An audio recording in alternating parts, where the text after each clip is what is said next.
from early on in my life, I remember a family setting, mother, father. I had 2 younger sisters, a younger brother, and church was the norm. Sunday twice a day, Wednesday in the evening, and then 11 years old, we got thrown a curveball, and our parents split up.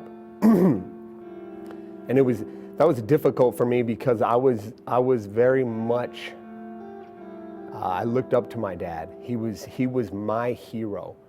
And from that point on, things in my life were different.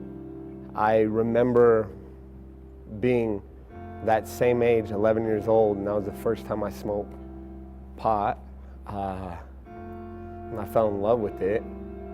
It was probably my first love besides baseball. And things just got progressively worse. I remember being 15 doing coke. I was 18 years old when I did meth, dope for the first time. And it was amazing how rapidly each one of those things escalated out of control. Got to the point where I was doing, 5, 6, 7 pills of E a night was the norm. Most people do 2 or 3 and they're set. I remember one night I did 11 in a night and got to the point where I'd have seizures, and if I was sitting down and stood up too fast, I'd black out and pass out, wake up face first on the floor, doing dope, just partying hard.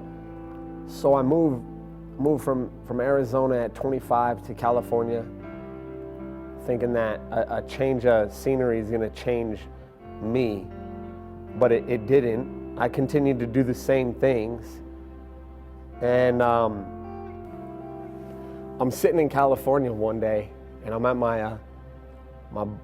my boy's house. We're rolling up a blunt, and my phone rings, and it's a 928 number, Prescott area code.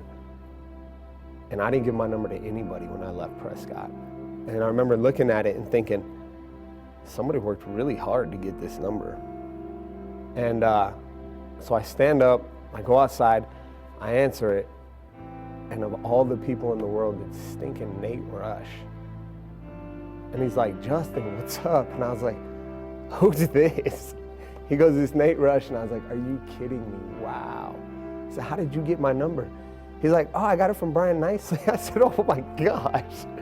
And so I just kind of chuckled to myself. He said, what's up, man? I'm praying for you. I mean, you know what? God loves you. Don't think that you've gone too far. And then he said, I love you, Justin.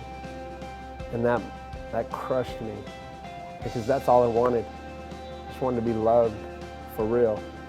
Not words that had no meaning, not words that had emptiness behind them, but words that had some truth to them. And that phone call set in motion me moving back to Prescott, I think within 2 months. And I remember I came to a music scene here at 180. I answered an altar call, raised my hand, and said, a backslider, you want to get your heart right with God. And raised my hand, went up to the altar on a Saturday night in September, I think it was 2011. And in 3 years, I'm 30 years old now, God has totally changed my life. It's night and day than the way it was before. I've held a steady job now. I've been able to hold a steady job. I'm married, which is amazing in and of itself. And the only reason this has happened is because God has brought stability into my life. God has brought hope. He has set me free. I've got purpose and destiny. Nothing will get you as high as serving God. Serving God, there is no come down. There is no withdrawal. There is no detox. There is no hangover. There is only life. He says, I'm the way, the truth, and the life. He's life. He can set you free. He can give you a brand new purpose, a new heart. He can cleanse you on the inside. And that's something worth living for. Living for yourself is no good. It's empty, man. I encourage you, you know what? Serve God. Give your life to Jesus Christ. Let him do a miracle in your life, like he did in mine. That's it.